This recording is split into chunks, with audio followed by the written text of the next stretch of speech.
The Mendon-Honeoye Falls-Lima Sentinel welcomes you to this edition of the Mayors and Supervisors Weekly Update, brought to you by... Each week, our community makes history. Each week, you make history. And each week, there's only one source to turn to for the first take on history. You know what that is? Subscribe to the Sentinel right now to discover the history being made in your own backyard. The Mendon-Honeoye Falls-Lima Sentinel. More than just your news, it's your history. Welcome, everyone, to this week's edition of the Mayors and Supervisors Update. I'm Chris Carosa, publisher of the Mendon-Honeoye Falls-Lima Sentinel, and each week we bring you the goings-on in the towns and villages that we cover. This week we'll be starting with John Moffat in the town of Mendon. John, what's going on in Mendon? Well, I'll piggyback on one thing that I mentioned last week regarding probably removing a little bit of the filter in some of the information that I'm putting out is on a personal nature. But today I wanted to talk about the American Rescue Plan Act of 2021. You probably have heard me talk and seen it reported in the news about being called ARPA is the acronym for it. And funding was distributed back in 2021 from the federal government to the states, and then it trickled down to towns, villages, and cities. The town of Mendon did receive $700,000 in ARPA funding, and at first there was some very stringent regulations on what you could spend this money on, and then as things progressed, and I think more and more people complained, they definitely loosened up the regulations on what the money could be spent on.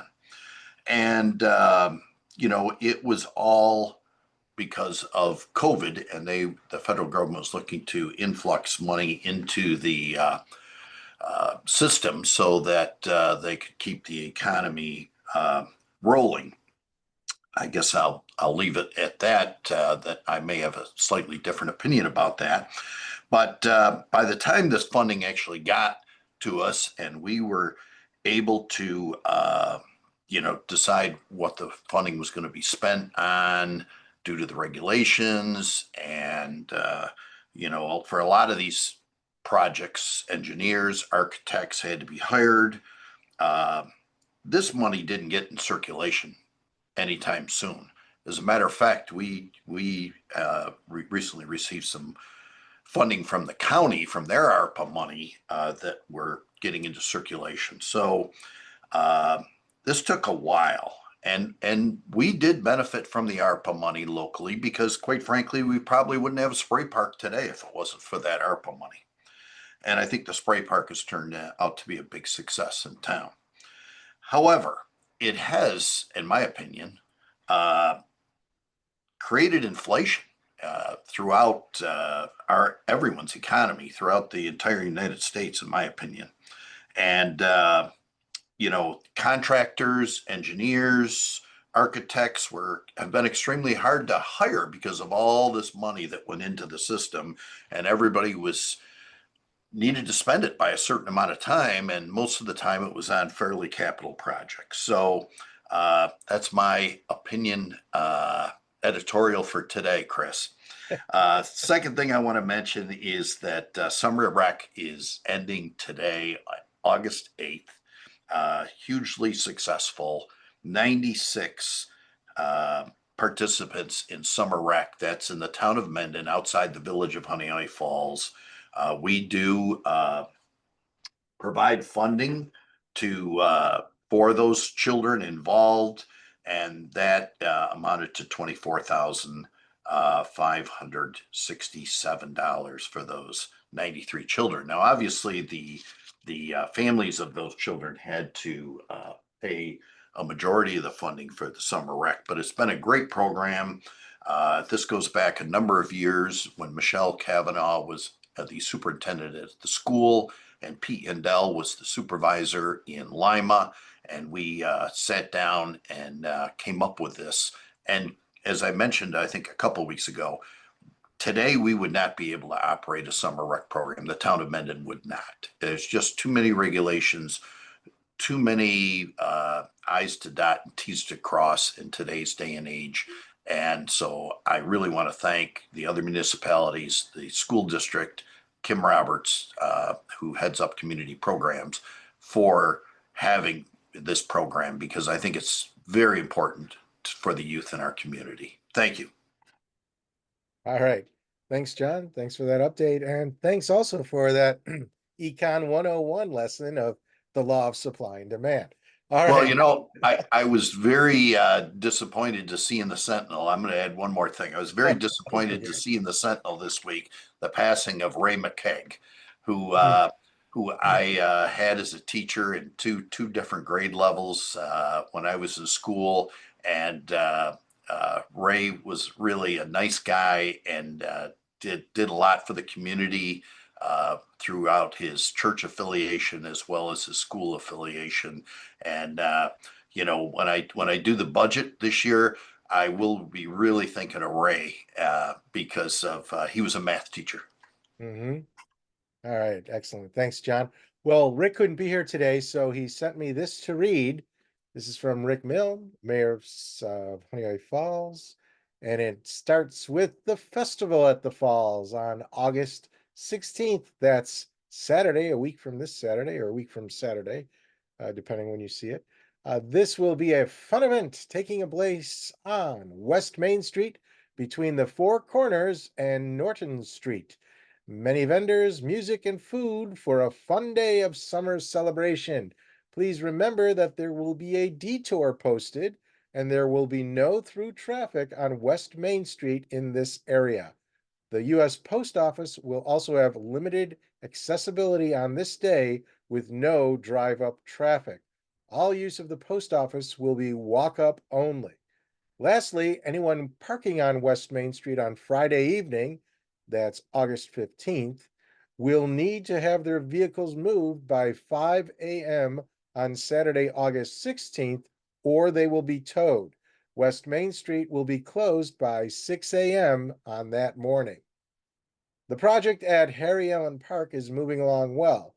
We still have a few more weeks of work, but are keeping to our original schedule.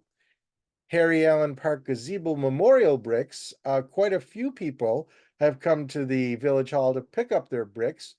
The village is storing them at the wastewater treatment plant, but would rather that they be picked up at Village Hall. In order to get your brick, please call the Village Hall at 624-1711, that's 624-1711, and provide the names on the brick and a number to contact you at when we are ready to have you pick the brick up. We will notify you directly when we have your brick at the office for pickup. Lastly, our wastewater treatment plant project funding requests are in. We are now in a waiting game to learn if we are fortunate enough to get the funding support we've requested. However, that doesn't mean the village is sitting back and not looking for other opportunities. I just found another potential grant. That is, Rick Milne just found another potential grant for at least $1 million, which we will work on to apply for. As Rick has stated multiple times, this is probably the most critical project this village has undertaken in decades. We are working diligently to ensure the project moves forward with the least direct impact to our local taxpayers as possible. And with that, we'll turn it over to Mike Falk. Mike, what's Lima looking like today or this week? Hello, Chris. Thanks for hosting us again. The bunch of different news bits today. At the county level, we are in the process of approving the new salt contract for all of the municipalities. Salt for the Livingston County municipalities will be up $3 a ton across the board starting on September 1st. Water District 5 agreements were approved for engineering, grant management, bond counsel, and project management at the town board meeting on August 5th. On August 6th, we had to hold a special emergency meeting to approve it was an extra approval required by the comptroller's office for the Water District 5 vote. It had been certified by the town clerk, they also wanted a certification from the town board. At that meeting, we also approved the bond resolution. The electrical upgrade bids for Mark Tubbs Park were opened on August 7th. Contractor has been selected, and the work is to commence immediately and be finished in time for the Pumpkin Festival in early October. So just please be patient, as there will be crews out there doing a bit of digging, and the power in the pavilion facility will be up and down a bit.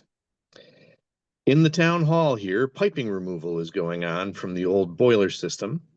It is being cut out a piece at a time and carried out.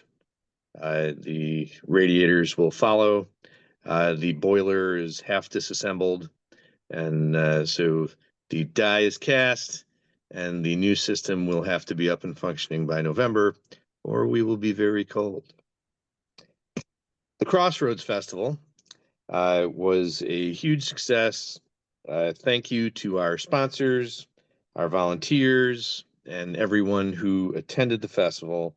It is your festival, and you all make it what it is, the great thing that it has come to be. Special thanks to our festival sponsor, Superior Walls.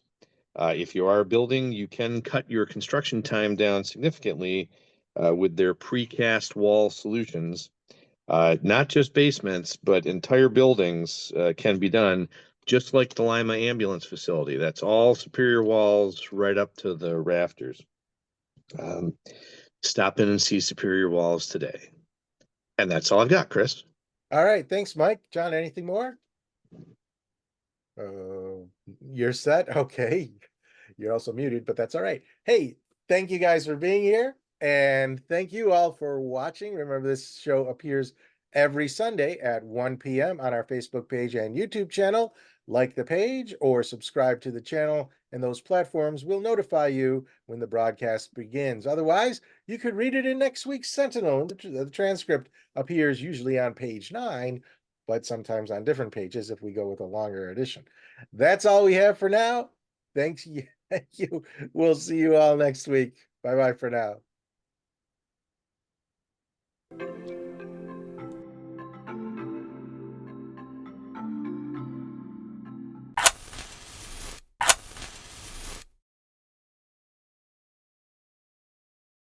Imagine yourself communicating with a difference. Pan-Dimensional Solutions helps you do this. Whether live spectator events, taped broadcasts, or real-time audience-engaging programs, you can benefit immediately from the tools Pan-Dimensional Solutions will share with you.